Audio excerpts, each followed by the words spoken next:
In a world where destiny is stitched by blood and betrayal, a single heartbeat can change everything. Tonight, the past and future collide, and nothing will ever be the same. The rain hammered against the rooftop, a steady, furious rhythm that matched the pounding of Serafina's heart.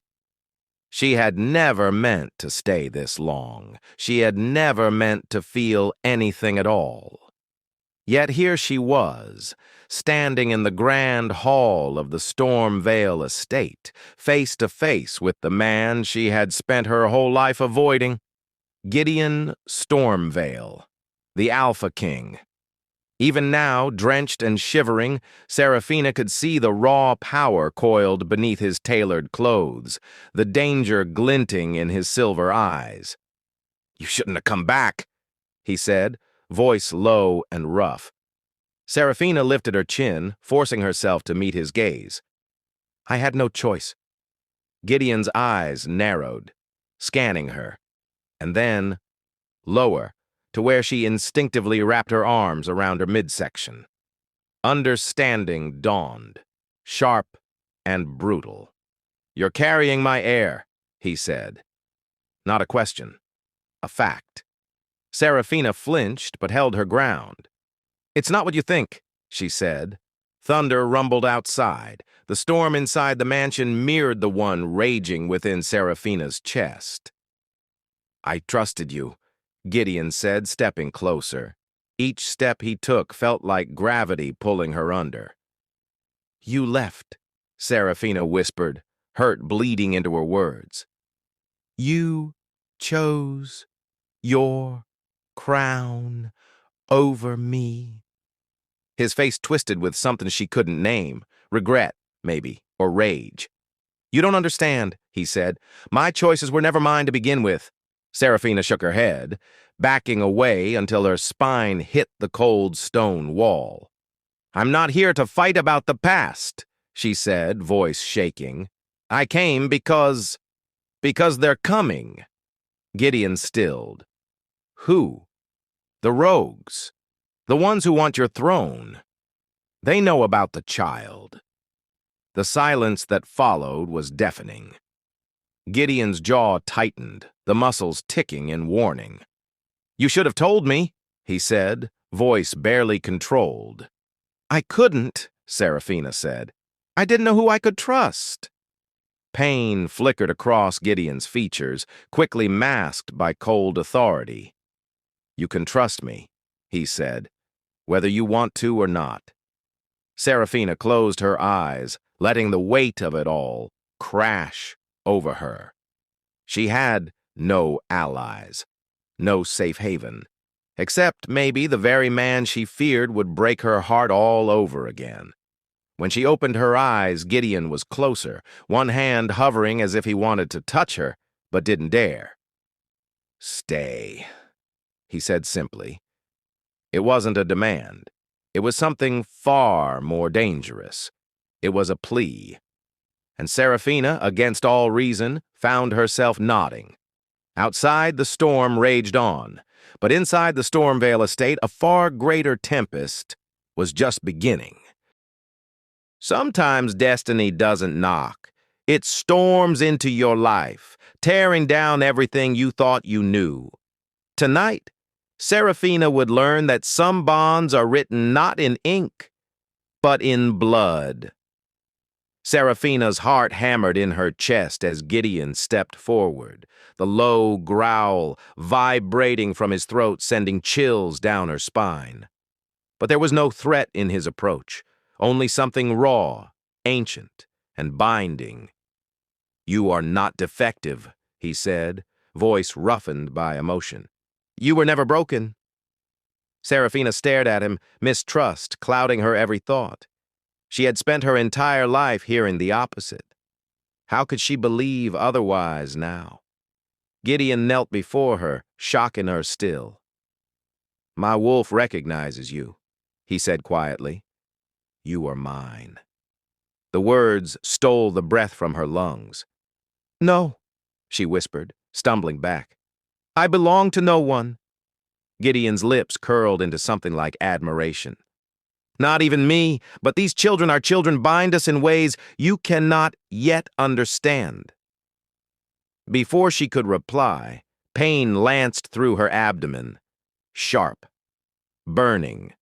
Seraphina cried out, clutching her belly. Gideon was at her side instantly, scooping her into his arms as if she weighed nothing. "Call Isla!" he barked at Maud. "And the pack healer! Now!" Through the haze of agony, Seraphina heard hurried footsteps, urgent voices. Gideon carried her up the grand staircase into a sun-drenched bedroom that smelled of lavender and leather. "You're safe," he murmured, smoothing hair from a damp forehead. "I won't let anything happen to you." The healer arrived, a wizened woman named Sage, whose touch was surprisingly gentle. After a flurry of assessments, she exhaled slowly.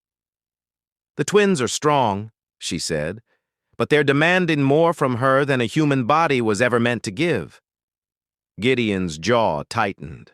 "What do we need to do?" "She must rest," Sage said. "She must be protected, federal, cared for, or she will not survive the pregnancy." The unspoken words hung heavy. Neither would the children. Seraphina struggled to sit up. "I can't stay here. I have a job. A life. Isla." Gideon's hand pressed lightly against her shoulder, pinning her gently but firmly. "Your life is here now. With me. With them." Panic flared. "I didn't choose this." "No," Gideon agreed. "But destiny did." Tears burned her eyes. Everything was spinning out of her control. Isla arrived minutes later, eyes wide with fear. But when she saw Seraphina alive, she sagged with relief. "I'm not leaving you," Isla said fiercely. "Wherever you are, I am too." Gideon nodded once. "There's room for both of you." It wasn't a suggestion, it was a decree. Over the next days, Seraphina's world narrowed to the estate. Gideon assigned warriors to patrol the grounds. Maud and Isla hovered over her, ensuring she ate, drank, and rested. Gideon himself became a silent, constant presence. At first, she resented it. She had survived worse. She didn't need a jailer, but slowly she realized Gideon wasn't imprisoning her. He was anchoring her. When nightmares tore her from sleep, he was there, holding her hand until the terror faded. When morning sickness racked her body, he was there, rubbing circles on her back with surprising tenderness. She began to see glimpses of the man beneath the Alpha King's armor. A man who had lost too much, too soon. One evening after the twins kicked for the first time, Gideon knelt before her again. His large hands trembled as he rested them against her swollen belly. "They're strong," he murmured, awe thickening his voice. "They are warriors." Tears slipped from Seraphina's eyes before she could stop them. For the first time, she believed it. She wasn't broken. She was a vessel of something extraordinary. But darkness loomed still. Whispers reached the estate. Rogue packs had caught the scent of a royal heir, or two. Power-hungry wolves who would tear the world apart to control them. Gideon doubled the guards. Sage brewed protective charms. And Seraphina sharpened herself, shedding the last remnants of the helpless girl she once was. She was a mother now. She would fight for them. She would burn the world if she had to. One night, as the full moon rose blood-red in the sky, Gideon stood at the edge of the forest, nostrils flaring. "They're coming," he said grimly. Seraphina stepped beside him, hands resting protectively over her belly. "Let them come," she said, voice steady. Gideon turned to her, silver eyes blazing with pride, and something far more dangerous. "They won't touch you," he vowed. "Not while I still draw breath." Together they faced the rising storm, two broken souls bound by fate, by blood, and by the fierce, unyielding love for the family they would build together. The battle hadn't even begun, but Serafina knew one thing for certain. She was ready. Some battles are fought with claws and teeth. Others are waged deep within the heart. Tonight, Serafina would realize survival wasn't just about staying alive. It was about choosing who you would become when the world tried to break you. When Serafina awoke, the world felt heavier.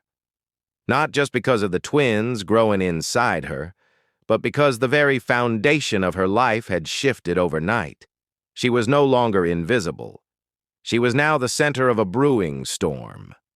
Gideon Stormveil, the Alpha King, a legend whispered among the packs, was not a man accustomed to losing. And now that his heirs were growing inside her, he had no intention of letting Serafina slip through his fingers. Yet Serafina was no docile lamb. The following morning, Gideon arrived at her door, tall, commanding, and dressed in a tailored suit that did little to hide the raw power he exuded. His molten silver eyes met hers, and for a moment time froze. "You need protection," he said simply, as if that was all there was to it. "You and our children." Serafina crossed her arms, refusing to be intimidated. "I need freedom, not a prison," she shot back. "You think because you have power, you can claim me?" His jaw tightened. His wolf stirred, a deep, almost imperceptible growl vibrating in the air between them. But he controlled it, barely. "I don't claim what is not mine by right," Gideon said, voice low and lethal. "But our blood ties us, Serafina. You are carrying not one but two heirs to the Alpha throne. The packs will come for you, for them. And when they do, you will wish you had accepted my protection." Fear licked at Serafina's spine, not because of him, but because she knew he spoke the truth. The world outside was cruel to weakness, and to a lone pregnant female carrying royal blood, it would be merciless. Still, she refused to bow. "Protection should not come with chains," she whispered fiercely. Gideon's eyes softened for the first time, a crack in the stone. "You have no idea how rare you are," he said, almost to himself. "No human woman, no half-blood, has ever conceived wolf twins before. You're a miracle, and miracles must be guarded." In the days that followed, Gideon deployed his inner circle, elite guards disguised as simple workers, to shadow her every move. Torin, his beta, became a constant, silent presence, a mountain of muscle and icy calculation. But danger still found a way in. One night, Serafina woke to a window shattered and a dark figure standing at the foot of her bed. A scent hit her nose, foreign, bitter, not wolf, something worse, a rogue witch. Before she could scream, the figure lunged, but a blur of silver and fury slammed into it, sending the attacker crashing into the wall. Gideon stood there, his wolf half unleashed, fangs bared, growling with a sound that shook the walls. Torin and the guards stormed in seconds later, subduing the witch with brutal efficiency. Serafina clutched her belly, heart hammering against her ribs. She realized with a clarity that pierced her pride, she could not fight this battle alone, not when her enemies could use magic, deceit, and blood to get to her. As Gideon knelt before her, checking her frantically for injuries, she finally let the walls crack. "I'm fine," she breathed, tears welling in her eyes. "But they know. They know about the twins." Gideon's expression turned lethal. "Then we have no choice," he said. "You come with me. Tonight." He gathered her trembling form into his arms, as if she weighed nothing, and carried her to his estate. The fortress of marble and steel that had once seemed so distant now became her only sanctuary. But crossing that threshold meant more than seeking shelter. It meant stepping into Gideon's world, a world of ancient laws, brutal loyalty, and a throne she had never asked to be tied to. As she lay in the vast bed of his private wing, moonlight spilling across her resting form, Gideon stood at the window, silent, watching, protecting, and plotting. Because one way or another, Seraphina would be his, by destiny, by blood, and by the very bond that now linked them forever. But whether it would be by love or by war remained to be seen.